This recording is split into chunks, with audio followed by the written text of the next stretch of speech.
नमस्कार, मैं भूपेंद्र पटवा, एकता न्यूज़ में आपका स्वागत है। चलते हैं खबरों की ओर। विवेकानंद कॉलोनी के महालक्ष्मी ग्रीन में दिव्य श्री राम कथा की अविरल धारा बह रही है। कथावाचक सुश्री स्तुति जी राम कथा का रसपान करा रही हैं। शुभारंभ 7 दिसंबर को शिव विवाह से शुरू हुई। तीसरे दिन मर्यादा पुरुषोत्तम श्री राम जन्म की कथा सुनाई गई। चौथे दिन श्री राम का वनवास विषय पर कथा सुनाई जाएगी। कथा सुनने बड़ी संख्या में श्रोता पहुंच रहे हैं। कि आप उस फूल को श्री ठाकुर जी के चरणों में समर्पित करते हैं। वही फूल भगवान के मंदिर में आता है, वही फूल एक अर्थी में जाता है, वही फूल एक वैश्या के मस्तक पर लग जाता है। फूल वही है, लेकिन मार्ग अलग अलग हो गए हैं। लेकिन जो फूल भगवान के चरणों में चढ़ जाता है, डरते हैं कि धोखे से भी वो हमारे पांव के नीचे ना आ जाए। वैसे ही स्त्री है, सृजन करती है समस्त ब्रह्मांड का। अब ये तुम्हारे ऊपर डिपेंड करता है कि तुम आने के बाद उसके भावों का क्या करते हो। भगवान के मंदिर में ले जाते हो वो भाव, या कि किसी या स्त्री और पुरुष का परम ब्रह्म परमात्मा ने भेद नहीं किया, तो हम मनुष्यों की इतनी शक्ति नहीं है, इतनी सामर्थ्य नहीं है। और तब वृंदा का सतीत्व है जो जालंधर को कोई मार नहीं पा रहा है।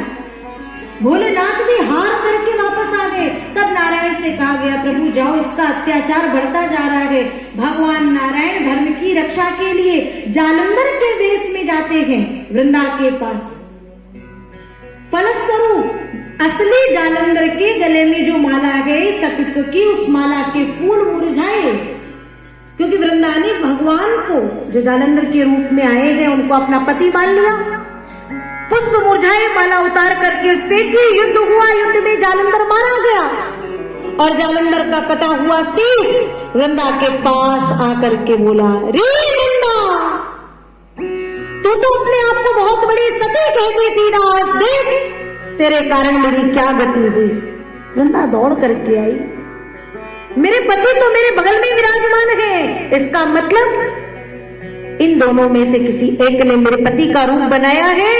हे परमात्मा, यदि मेरे सतत्व में जरा सा भी सत्य हो तो इन दोनों में से जिसने मेरे पति का रूप बनाया है वो अपने मूल रूप में आ जाए। सुनते ही भगवान विष्णु मूल रूप में आ गए।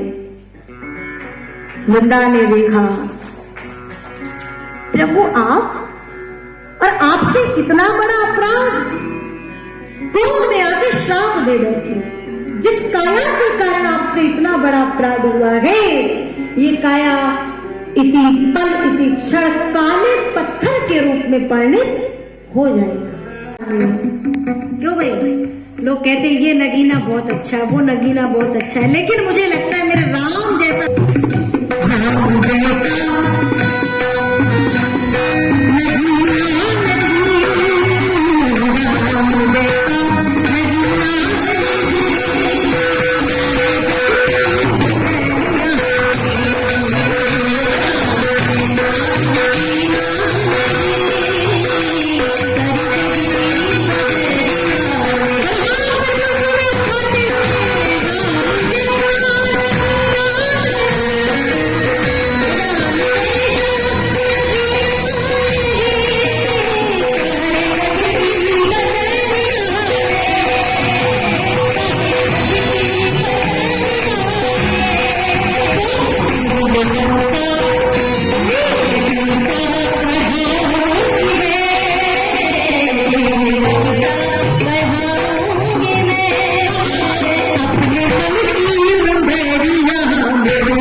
करने लगी और कहने लगी, वृंदा तेरा पति तो मारा गया, लेकिन तूने मेरे सुहाग की ये स्थिति क्यों की?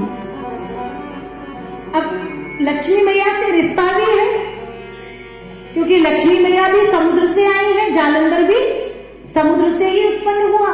इसलिए उनकी करुण विलाप को देख करके वृंदा ने भगवान को उनका रूप वापस दिया और पति के शीश को लेकर के बैठी सतित्व की योगाग्नि में जल करके भस्म हो गई। भगवान ने कहा, वृंदा तू चिंता ना कर, मैं तुझे वर देता हूं, जगत में संसार में अविवाहिता होते हुए भी सदैव एक विवाहिता की तरह तेरी पूजा होगी। और किसके रूप में? तुलसी के रूप में। और जो तूने मुझे काले पत्थर रूप में परिणित होने का श्राप दिया था वो खाली नहीं जाएगा। मैं वही काला पत्थर होऊंगा, बस नाम होगा शालिग्राम। जिस घर में तुलसी तू होगी, मैं तेरी ही छाया में शालिग्राम के रूप में निवास करूंगा। और मानस में कथा आती है कि जब भगवान अपने रूप में आए तो वृंदा ने कहा कि प्रभु, आप जिस तरह से मेरे पति की गैर हाजिरी में आपने मेरे साथ छल किया, एक दिन मेरे यही पति आपकी पत्नी का हरण करके ले जाएंगे। वही जालंधर रावण बनता और माता जानकी का हरण करके ले जाता है। यह है भगवान के जन्म का दूसरा कारण। अब आइए तीसरे कारण की ओर चले। भोलेनाथ ने कहा तीसरा कारण थोड़ा अलग है पार्वती जी। कैसे? बोले आपके गुरुदेव ने भगवान नारायण को श्राप दिया था। पार्वती जी कहती, अरे मैं नहीं मान सकती, जो नारायण नारायण पल पल जपने वाले वो श्राप कैसे दे सकते हैं? तो प्रभु एक काम करो, इस कारण की कथा मुझे थोड़ा विस्तार पूर्वक सुनो। आइए दो बार भगवत नाम संकीर्तन करते हुए चले, क्योंकि कथा के मध्य मध्य में भगवान को भी बुलाते रहना है ना, कहीं आते आते बीच में रुक न जाए। करूंगा जेहि विधि होई परम हित, भगवान ने कहा हित नहीं करूंगा, परम हित करूंगा। नारद सुना हो तुम्हारे सही हम कराब कछु वचन नम कहा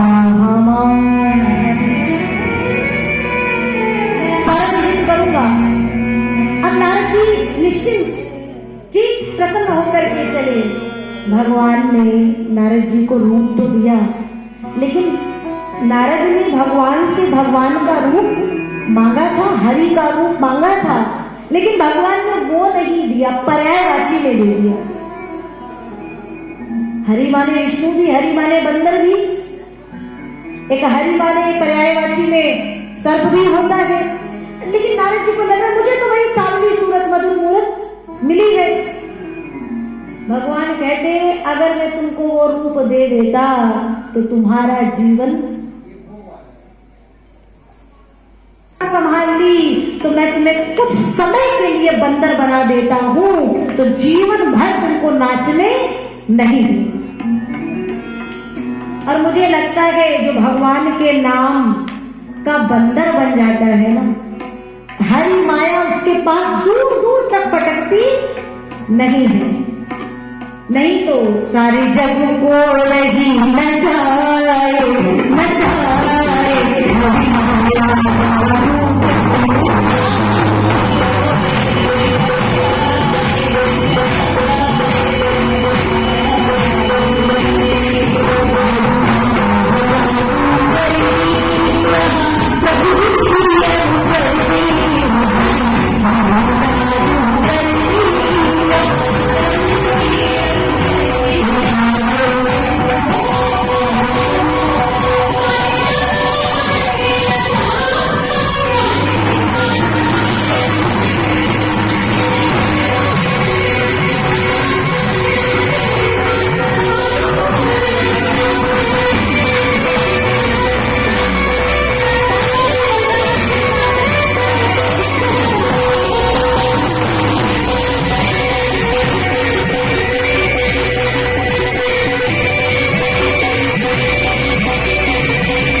आरिष्टानि विहि नमस्तेनो बृहद्वादद्दाधातु प्रीखातवा मरुतः प्रश्निमातरः सुभञ्जावानो विदधे भुजगमायाः यज्ञे जिह्वा मनवः सुरक्षस कृतमेनो देवा अवसागमन्निह भद्रं करेभिः श्रीणुयाम देवा भद्रं पश्येम च विद्यज्जतराः स्थिरैरङ्गैर्दुष्टुमा पुंसस्तानो भर्वते महिरे महिरञ्जनायो धनमेन्दो धनरो अन्तिदेवाजितरा नक्षकराज्यरसन्तरूणाम् पुतरासो जितरा पितरो भवन्ति मानो मध्यायैरिघता युरगन्तो आदित्यौरदितिरन्तरिक्षमदितिर्माता स पिता स पुतरः पृथवे देव आदितिः पञ्चजनादित्यजातमदित्यजातवम् रामो राजबली सदा विजयते राममृते सम्भरे रामेणाय विदानि सागरजौ रामाय तस्मै नमः रामाय रामभद्राय रामचन्द्राय वेधसे रघुनाथाय नाथाय सीताय पतये नमः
एकता न्यूज़ में आज बस इतना ही। अगले बुलेटिन में फिर मिलेंगे, तब तक के लिए नमस्कार।